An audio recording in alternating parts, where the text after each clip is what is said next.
Olá! Estamos iniciando mais um programa A Pauta é Direito, aqui no TV Síndico Legal e no YouTube. E hoje nós estaremos recebendo a doutora Camila Regina Santos com um tema que nos interessa muito, que é a pensão por morte, que sofreu várias transformações nessa última reforma previdenciária. Vocês vão conferir.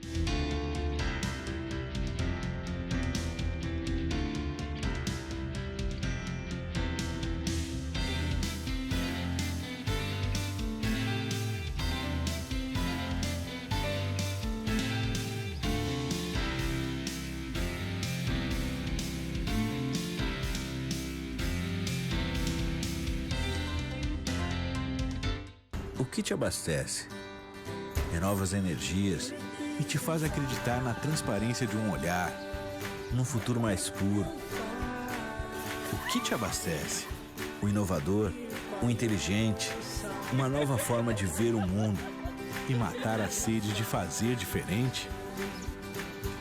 Conheça Purificada, mais pureza, respeito e economia. Você nunca bebeu água assim. A vida pede Purificada. Nós estamos recebendo uma super convidada, uma colega muito especial. Ela que é advogada, especialista em direito previdenciário, professora, palestrante, que é a doutora Camila Regina Santos.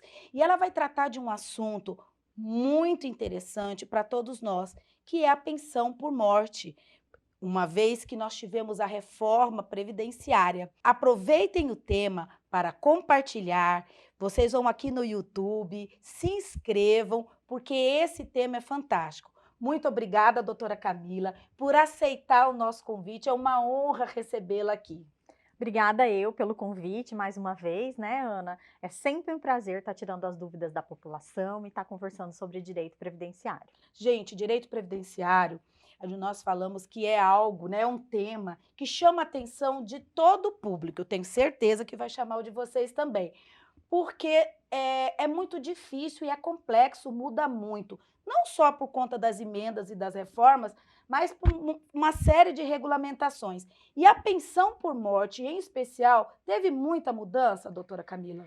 Teve muita mudança na pensão por morte no que concerne valor de benefício, tempo de recebimento, e é um benefício que hoje está muito usado, muito falado, porque nós temos aí um número de mortes por Covid muito grande, então muitas famílias necessitando aí do recebimento de pensão por morte.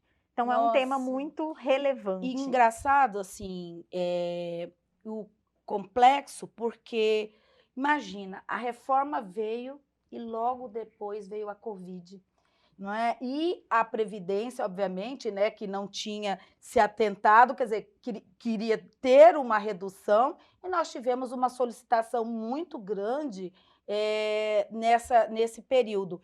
E quais foram as perdas, né? O que aconteceu de fato na pensão por morte? Por exemplo, em relação a valor, como a doutora falou. Então, a pensão por morte, o cálculo do benefício antes era 100% do valor da aposentadoria que o cônjuge ou o companheiro ou o pai, né, recebia da Previdência Social. Esse benefício era passado integralmente para os seus dependentes, mas dividido entre eles. Lembrando que não é assim, ele recebia um salário e seria um salário para cada filho. Não, é um salário dividido pelo número de herdeiros da mesma classe. Nós vamos falar de classe daqui a pouco. Agora não, agora eu tenho 50% do valor do benefício, mais 10% para cada dependente. Então, se eu tenho esposo e 2 filhos, eu vou ter o quê? 50% mais 10% para cada um, sendo 80%. Esse 80% é dividido entre os números de herdeiros da mesma classe. Então, reduziu bastante o valor do benefício. Fora que para o companheiro e para a companheira, eu tenho uma tabela em que fala qual o período de recebimento desse benefício. Não é mais vitalício. Então, você tem um prazo de recebimento. Nossa, eu observei essa tabela essa semana, falei, não tem mais como você responder para uma pessoa, olha, meu marido recebia tanto, quanto que eu vou receber? Porque é complexo fazer o cálculo e ainda vou ter que olhar a idade dessa viúva, né? Dessa esposa, para poder dizer até quando ela vai receber e como ela vai receber. E a questão da classe, como é que é dividido a questão da divisão desse valor por classe? Então, nós temos 3 classes de dependentes, né? Esses dependentes, eles estão previstos no artigo 16 da Lei 8.213/91. E temos dependentes de primeira classe, esposo, esposa, companheiro, companheira.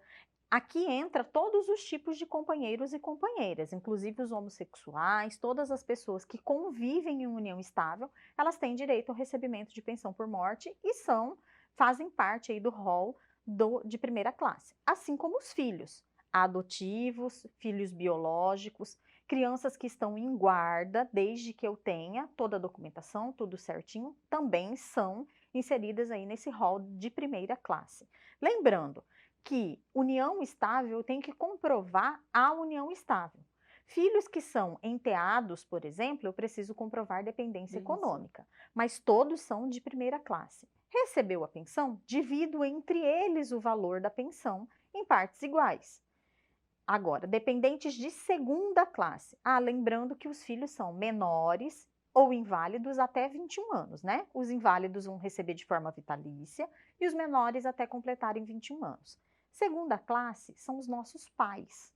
Estes têm que comprovar o quê? Dependência econômica. Porque a regra é que os filhos dependam dos pais e não que os pais dependam dos filhos. Então, eu preciso comprovar dependência econômica. E a terceira classe são os irmãos. Mas como que eu tenho irmãos também de comprovação de dependência econômica? Se eu tenho dependentes de primeira classe, os de segunda e terceira classe não recebem pensão. Então, uma classe exclui a outra do recebimento da pensão. Então, se eu tenho um filho que depende de mim e tenho uma mãe, quem vai receber é só o meu filho. Então, assim sucessivamente. Então, a pensão ela é dividida entre os da mesma classe. E a questão de comprovar a união estável? Há necessidade de ter uma decisão judicial ou só o contrato de união estável feito em cartório? Na verdade, eu não preciso de nenhum desses 2 documentos, nem de uma ação judicial, nem do contrato de união estável. Basta que eu tenha 3 provas de união estável. Quais que são as provas que o INSS considera? Mesmo endereço, filhos em comum, eu tenho dependência de plano de saúde, estou no imposto de renda, conta corrente conjunta. Então, eu tenho vários documentos que comprovem fotografias. E aí, aliado também, eu posso colocar testemunhas, mas eu preciso ter início de prova material. Então, eu tenho lá uma conta de água no nome de um, uma conta de luz no nome do outro, é o mesmo endereço. Então, eu vou comprovando que durante 24 meses eu convivi em união estável e que por 18 meses, pelo menos, esse cônjuge que faleceu, ele pagava a previdência social. Não é uma carência. Por quê? Quem pagou menos do que esse período não significa que a pessoa não vai ter direito à pensão por morte, mas ela vai receber o quê? 4 meses apenas de pensão.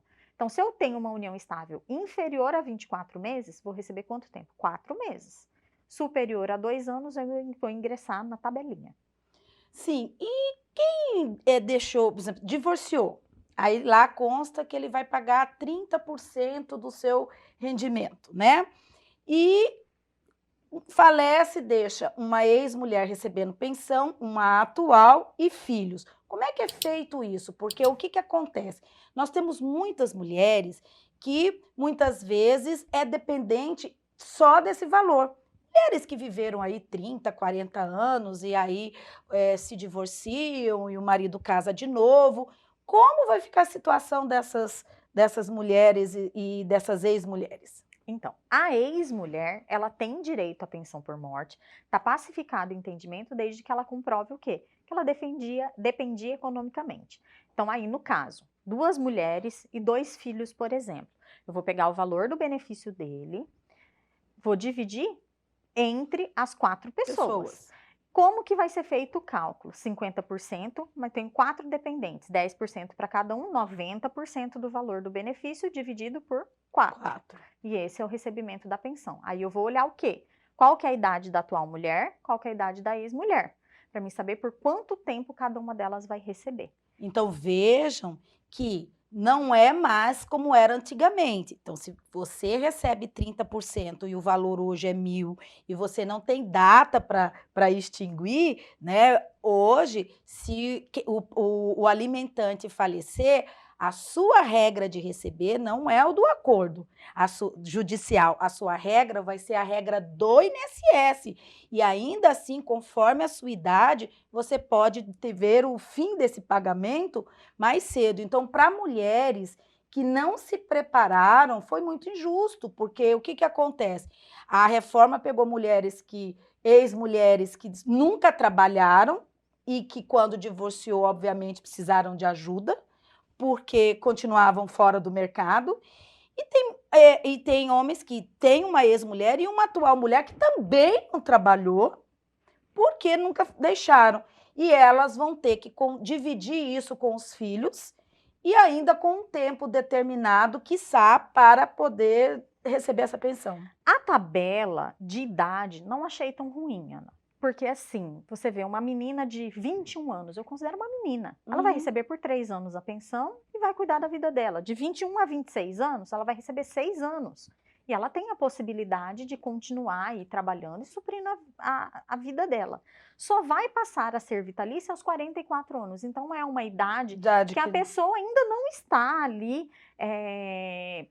sem condições de verter contribuições para a Previdência, de mesmo trabalho. Assim, o valor reduz, né, mas o doutora? valor reduz Consideravelmente. Então, assim, a partir dos 44 anos, 45 anos, a pessoa já vai receber de forma vitalícia. Só que, por que a pensão por morte, na minha opinião, ela foi um dos benefícios que mais prejudicou a reforma da Previdência, mais prejudicou esse benefício? Porque eu tenho 2 idosos, vamos pensar em 2 pessoas que ainda estavam juntas.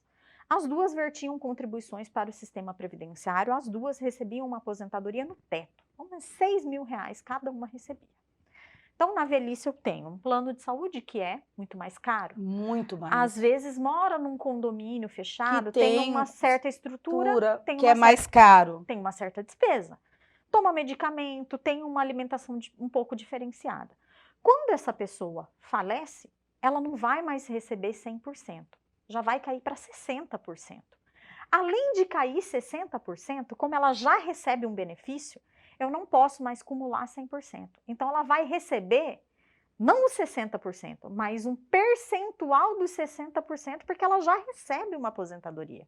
Então, eu tenho uma idosa que vai sair de uma renda de R$12.000, vai passar para uma renda de 8, 7. Talvez ela não vai conseguir ter a mesma qualidade de vida que ela tinha quando o companheiro dela estava vivo.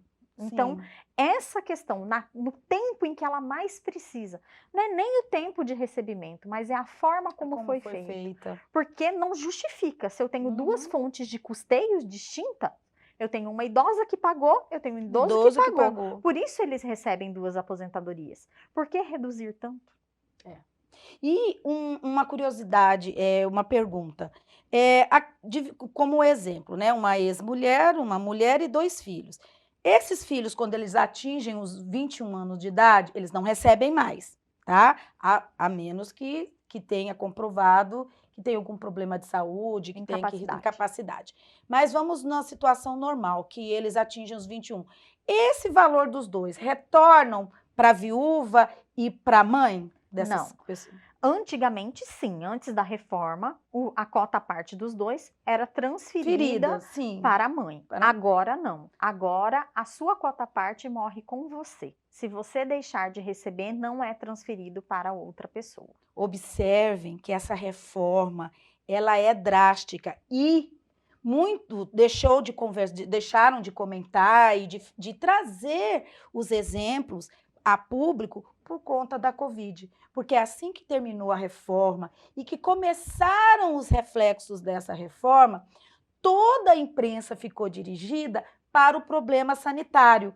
E o problema sanitário, na realidade, ele meio que suprimiu algumas discussões sociais, porque direito previdenciário é um direito social. Todo mundo um dia vai precisar, vai precisar, todos nós. E muitos não se atinaram, principalmente as mulheres, porque, né, historicamente, estatisticamente, os homens morrem primeiro. que não trabalharam ou que estão aí, que precisam se organizar para o futuro, né, Camila? Com certeza. E essa questão que eu falei para você da cumulatividade de benefícios não é só para pensão por morte. Então, se você pegar uma pessoa que trabalha no serviço público e trabalha na iniciativa privada, ela também vai ter uma redução, vai ter que escolher a aposentadoria mais vantajosa, vai receber só um percentual da outra. Mesmo ela tendo vertido contribuições, mesmo ela tendo subsidiado uma segunda aposentadoria. Então, o professor dá aula na UFMT e dá aula numa universidade particular. Ela não ter vai um mais 100% e a outra vai ter reduzido. Observem que hoje um planejamento previdenciário, ele é de suma importância para qualquer cidadão, seja o que recolhe como autônomo, o que é empregado ou o que é servidor público, porque essa reforma pegou todo mundo, pegou todos nós. E as regras mudaram consideravelmente. Então as pessoas vão criando assim na mente, se aposentar faz, né, aquelas regras muito antigas, elas ficam no consciente coletivo como se fosse algo imutável e que na realidade mudou muito. Então as pessoas assim ficam com falsas memórias de uma situação que não existe mais. Então é que assim, todo mundo acha, né, Ana, desculpa te interromper, que a gente tem direito adquirido. E no direito previdenciário, isso não existe. O direito adquirido só é quando eu implemento os requisitos para uma e aposentadoria. ainda assim, veja bem, você lembra da redução? Né? A redução quer dizer, quando lá em 92, né, quando teve as primeiras reformas, a emenda 19, né, a emenda 20 da Constituição, nós tivemos a redução, não é? Nós criamos um teto e retiramos. Então, eles já tinham direito adquirido, muitos aposentados já estavam aposentados há 15, 20 anos e viram reduzir. Então, ainda assim, né, não há esse direito adquirido absoluto. Não há. Né? Então, nós temos sim que acompanhar as reformas, nós temos que ter consultores na área previdenciária, todas as vezes que nós ouvimos na televisão que está tendo uma diferença, ou que está tendo uma briga, ou que está tendo. Porque sempre precisa haver a questão das correções, que nem sempre elas são feitas corretamente. Então, uma pessoa que recebe pensão, que recebe aposentadoria, precisa, pelo menos uma vez por ano, procurar verificar se a correção foi feita certa, se o que ele recebe está corretamente, porque para cada tempo que se aposenta ou que se recebe pensão, muda. Tem os reajustes. Os reajustes, né? E é isso que eu falo, há muita mudança. E no Brasil se legisla muito na questão previdenciária e tributária por resolução. Então, eu falo que são dois profissionais que acordam com uma lei, dorme com outra, uma forma de calcular, dorme com outra. E, para nós, cidadãos, precisamos estar atentos, porque é o nosso direito. E depois a pessoa vai descobrir isso no pior momento, né, Camila? Na hora que já não tem mais jeito para resolver. Na hora que está doente, na hora que já não tem condições, que já está idoso. Não deixar para fazer a sua programação. E assim, Ana, uma dica aí que a gente tem para deixar é fazer a senha do Meu INSS. Hoje tem um aplicativo do Gov que você coloca no seu celular, que você acompanha se o seu patrão está pagando, se o recolhimento está certo, se está tudo em dia. Você já dá para você ir acompanhando e não ficar perdido lá no final, né? Então, tem o aplicativo, tem o site do Meu INSS, entra lá, faz uma senha, isso facilita muito, porque os benefícios hoje, eles são todos concedidos através desse sistema. Então, eu vi que está faltando um período lá, vamos fazer uma regularização, incluir esse período. Sim. Então, você já tem como ir se organizando antes mesmo de chegar a época de você se aposentar e você ter uma surpresa.